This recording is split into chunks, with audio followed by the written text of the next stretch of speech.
नमस्कार.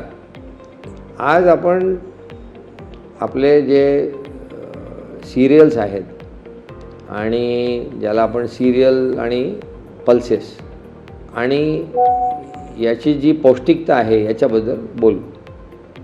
आपण जे मेकॅनायझेशन केलं म्हणजे यंत्रणा वापरायला सुरुवात केली, आपल्या शेतामध्ये केमिकल पद्धतीचा वापर सुरुवात केला, आपण चांगले हायब्रिड सीड वापरायला सुरुवात केली, कुठे कुठे तर जेनेटिक मॉडिफाईड सीड पण वापरायला सुरुवात झाली आहे. हे सगळं केल्यामुळे झालं काय तर आपली जी पौष्टिकतेचा जो दर आहे तो तुटला. म्हणजे जागतिक दर्जेवर पाहिलं तर 42% तुटलं आणि इंडियाच्या हिशोबाने पाहिलं 48% आपली पौष्टिकता कमी झाली. म्हणजे आपण काय सांगतो आमच्या पुढच्या जनरेशनला, मुलाबाळांना किंवा आपल्या समाजाला की आता ना तुम्ही डबल अन्न खा तरच तुम्हाला तेवढं पोषण मिळेल. हे शक्य नाही. तर आता याला बदलायचं कसं? तर झायडेक्सने याचा बदल करण्याकरता काही ब्रँड न्यू टेक्नॉलॉजीचं अनुसंधान केलं आणि ते आम्ही शेतीच्यामध्ये कसा बदलाव आणेल ते मी तुम्हाला सांगतो. आम्ही झायडेक्समध्ये एक मिनी किट देतो. या मिनी किटमध्ये आम्ही बायो फर्टिलायझरच्या 3 प्रकार देतो. म्हणजे मायक्रोरायझा असतं, NPK असतं आणि झिंक असतं. आणि हे एक ज्याला आपण म्हणतो झायटॉनिक टेक्नॉलॉजीच्या प्लॅटफॉर्मवर दिलेलं आहे, म्हणजे पॉलिमर बेस्ड. यांनी काय होतं की यांनी आपली जमीन 8 किलो प्रति एकरच्या हिशोबाने टाकावं लागतं. एकदम नरम आणि भुरभुरी करण्यामध्ये आपल्याला मदत होते. आता तुम्ही विचार करा की जर तुमची जमीन नरम आणि भुरभुरी झाली तर आता तुमचं जडांचं क्षेत्र, सफेद मुळ्यांचं क्षेत्र मोठं होईल ना.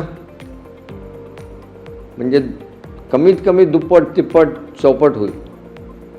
आणि तुम्हाला हे दिसेल की हे जे मायक्रोरायझा असतं, पपून जे असतं ते सिम्बायोटिकली तुमच्या जडांच्या बरोबर जुडतं, त्याच्यामध्ये पेनिट्रेट करतं आणि एक हायफी नेटवर्क बनवतं. म्हणजे एकदम सूक्ष्म जाळ ज्याला म्हणतो आपण. तर त्याला तुम्ही आता काय केलं म्हणजे तुमचं जडांचं क्षेत्र मोठं पण केलं आणि घन पण केलं, घनदाट झालं. म्हणजे तुमची पाणी घेण्याची जी ताकद आहे ती वाढली, तुमची पोषण घेण्याची ताकद वाढली.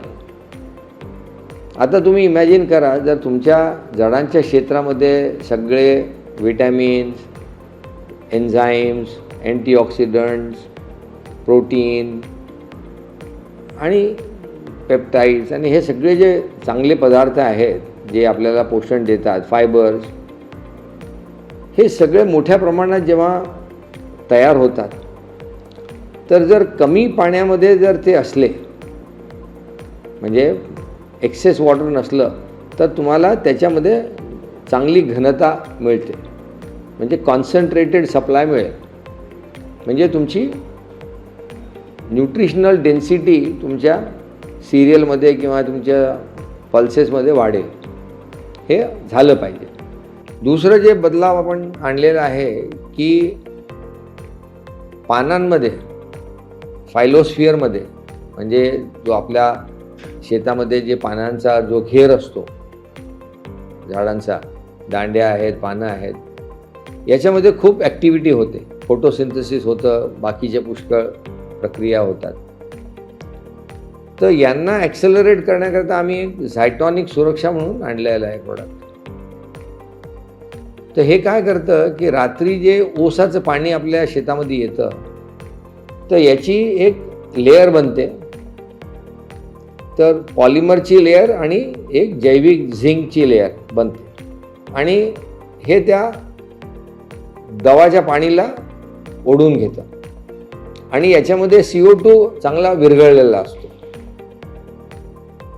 तर जेव्हा तुम्हाला CO2 आणि पाणी मिळालं आणि फुकटात मिळालं तर जेव्हा तुम्हाला सूर्यकिरण येतील तर तुम्हाला हे लक्षात येईल की तुमची फोटोसिंथेसिस आता जोराने होतं, म्हणजे झाडाला एनर्जी मिळते, झाडाची कार्यक्षमता वाढते आणि म्हणून तुमचं जे न्यूट्रिशनल डेन्सिटी आहे ती वाढेल.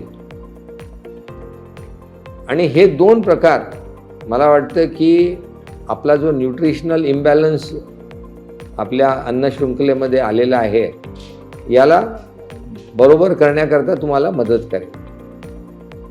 धन्यवाद.